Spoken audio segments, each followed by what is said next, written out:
Pengalaman ini berawal dari tugas yang saya emban di bidang kesehatan pada tahun 1983. Tepatnya di Puskesmas Pembantu di Desa Jampet, Kecamatan Ngasem. Saya bertugas sebagai tenaga kesehatan atau saya dipanggil Pak Mantri oleh masyarakat. Wilayah kerja saya meliputi desa-desa di Kecamatan Ngasem, sebagian desa-desa di Kecamatan Kalitidu, yang pada saat itu tenaga dokter masih jarang. Di wilayah kerja saya belum ada listrik, jalan-jalan desa masih belum dimakadam, alat transportasi pun sangat jarang dan terbatas. Yang ada hanya sepeda angin, dokar, dan sedikit masyarakat yang punya sepeda motor. Saya melayani masyarakat waktu itu dengan keterbatasan sarana yang ada. Saya sering berkunjung untuk mengobati orang yang sakit di rumah warga sekitar. Tempat saya berdinas jauh dengan pemukiman penduduk, tidak mempunyai tetangga, dan berdekatan dengan sendang gaceng.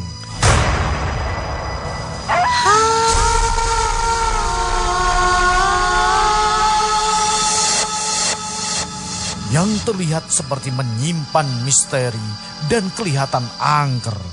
Setiap hari puskesmas buka seperti biasa. Saya memberi pelayanan kesehatan kadang sampai malam hari, dan saya ditemani oleh warga setempat yang membantu tugas-tugas saya yang biasa dipanggil Kang Junaidi. Apabila saya dipanggil untuk dimintai tolong mengobati pasien,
waktu itu malam Jumat, tepatnya kira-kira hampir maghrib, saya kedatangan tamu, seorang warga yang tidak saya kenal namanya.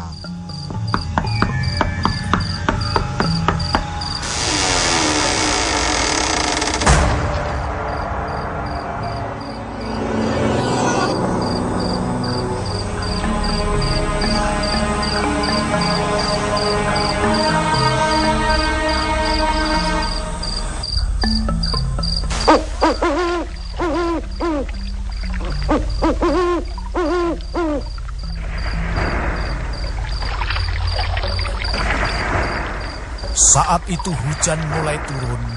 Tamu tadi basah kuyup dan wajahnya samar terlihat. Dia tergopoh-gopoh meminta saya untuk datang ke rumahnya karena ada keluarganya yang sakit keras. Dan kenapa Pak? Tanya Kang Jun kepada orang tadi. Pak Mantri wonten, kula ken nyuntik keluarga kula sakit. Wonten, jenengan daleme pundi? Mriku lho, Celak, Wangin Rejo. Setelah itu Junaidi melaporkan kepada saya, Pak Mantri, wonten panggilan tiang sakit datang Wangin Rejo. Wangin Rejo? Itu ndi to Kang? Tanya saya kepada Kang Junaidi. Kemudian tamu tadi langsung menjawab, Mangke kula terke Pak. Karena hampir malam, hujan masih belum reda. Saya bilang ke istri saya, Bu, nek panggilan wong loro, aku ya durung ngerti panggonane. Wis bengi to, Pak. Isih udan ngene mosok ya ape budal to. Aku ki wedi, Pak, mbok tinggal dhewe. Lah engko mulih jam pira? Istri saya memang penakut kalau saya dimintai panggilan malam hari.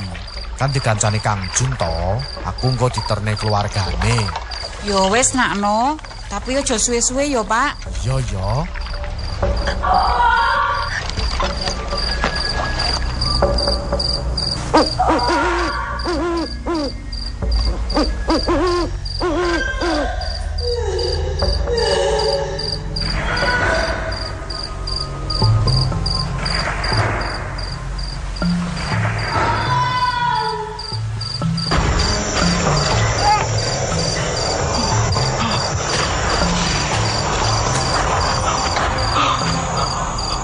Kemudian saya menyiapkan alat-alat dan obat-obatan untuk dimasukkan di dalam tas. Saya berjalan diiringi tamu tadi. Saya jalan kaki karena jalan licin tidak bisa dilewati sepeda motor.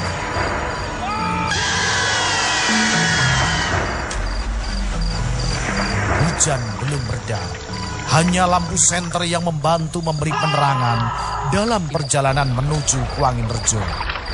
Orang tadi berjalan terseok-seok karena melewati pematang sawah. Bulu kuduk saya merinding, tapi saya tetap berjalan. Sebetulnya saya curiga, kenapa orang tersebut diam, tidak bicara kalau tidak saya yang bicara dulu.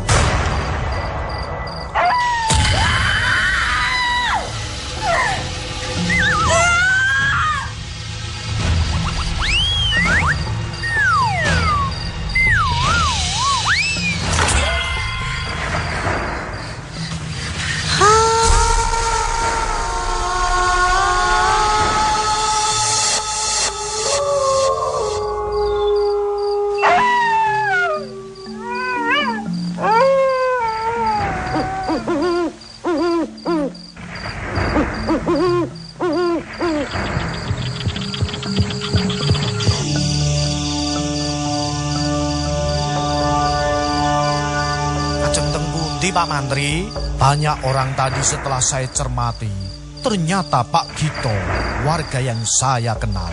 Di Kuanginrejo Pak Gito, enten tiang sakit. Jenengan piyambak, kata Pak Gito agak heran. Niki diterne keluargane sing sakit. Nggih Pak, sing atos-atos, kata Pak Gito.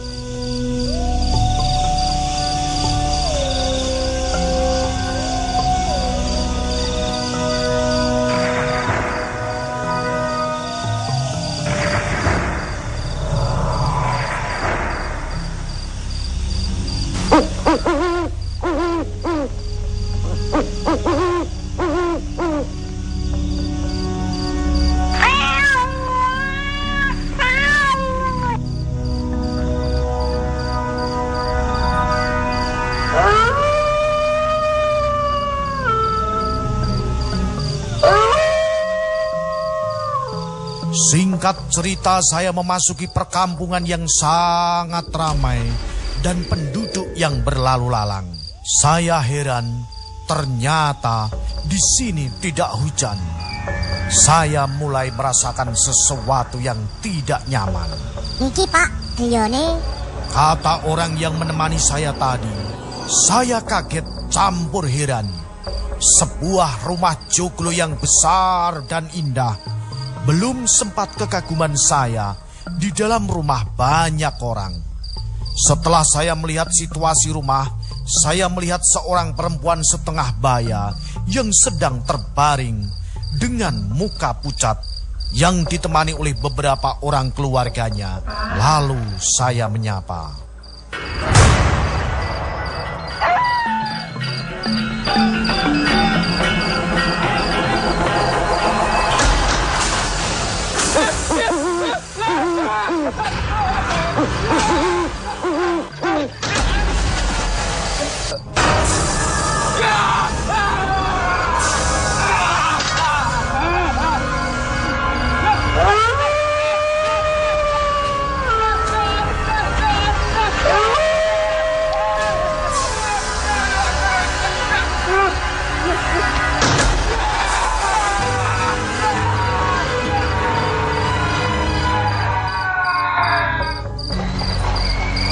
Assalamualaikum warahmatullahi wabarakatuh.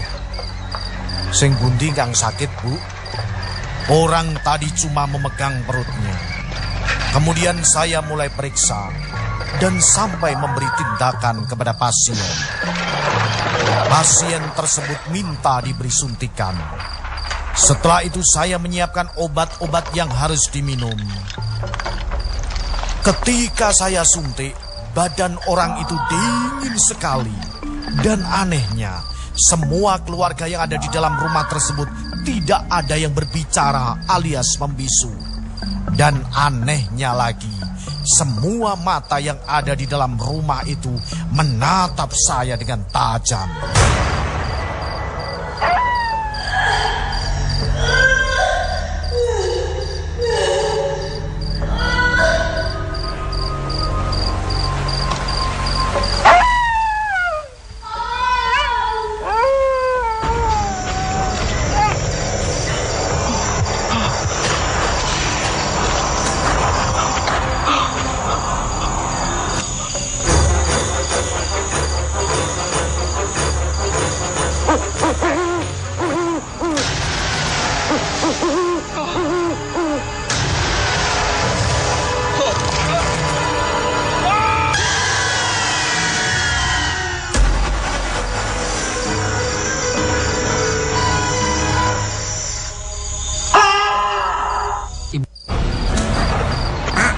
Niki, sepuntene. Kata keluarganya sambil memberi saya amplop. Bener ya malam ini. Nggih, suwun. Anehnya, hujan tiba-tiba turun. Semangat, Bang.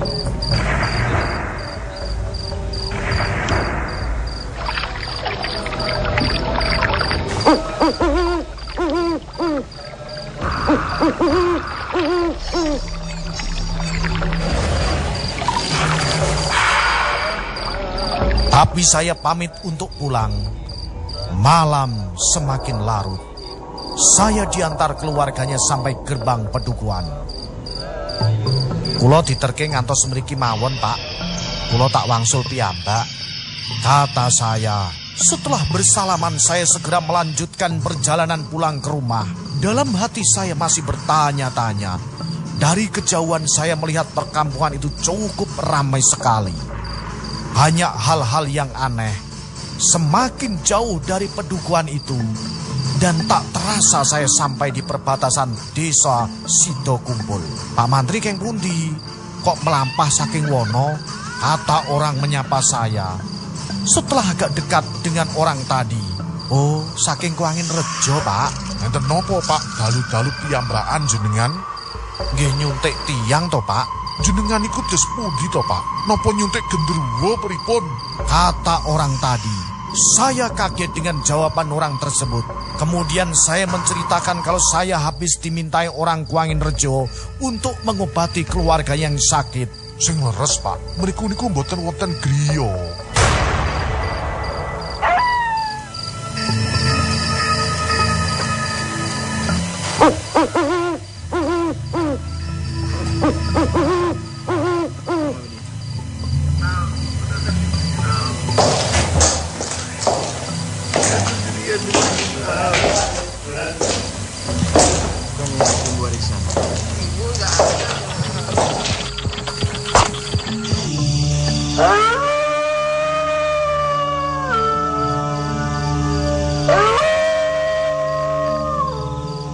Sambil berlalu dengan cepat-cepat seakan-akan tidak percaya dengan apa yang saya katakan.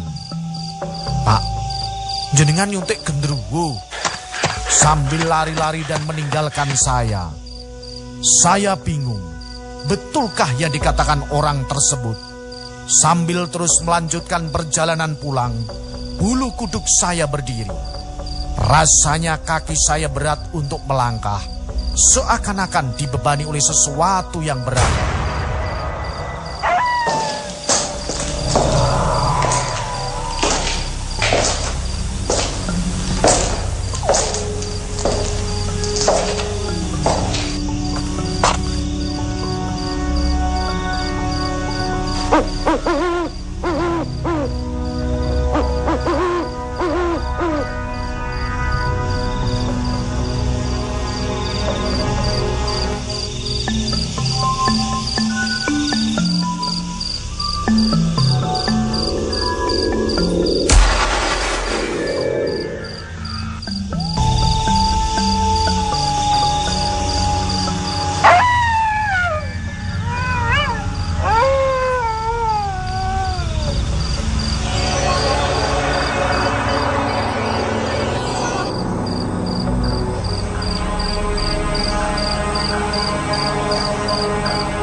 Saat saya melanjutkan perjalanan pulang, bulu kuduk saya berdiri. Rasanya kaki saya berat untuk melangkah. Seakan-akan dibebani oleh sesuatu yang berat. Dengan terus melangkah dan melangkah, akhirnya saya sampai di depan rumah dinas yang saya tempati. Kang Jun, Kang Jun, Kang Jun. Saya memanggil Junaidi sambil terengah-engah saya menceritakan kejadian-kejadian yang baru saya alami tadi kepada istri saya. Sambil membersihkan diri dan berganti baju, saya serahkan bungkusan kecil yang diberikan pasien tadi kepada istri saya. Iki lho Bu, duit panggilane mau, simpen ning lemari yo. Kata istri saya mulai menerimanya dan langsung membukanya. Pak, endi duwite? Loh, endi? Wong iki godhong kabeh ngene lho, samene akeh iki godhong, Pak. Sing bener aja guyon, Bu. Bener, Pak lho. Coba to persani to, Pak, persani. Kang Jun, mrene to. Tulung sampean cekel. Iki opo? Pak, niki lho ron garing iki lho. Setelah itu saya, istri saya, dan Junaidi baru menyadari kalau peristiwa yang saya alami tadi ternyata sesuatu yang tidak wajar dan aneh. Sampai pagi mata ini tidak bisa terbejam mengingat peristiwa ini.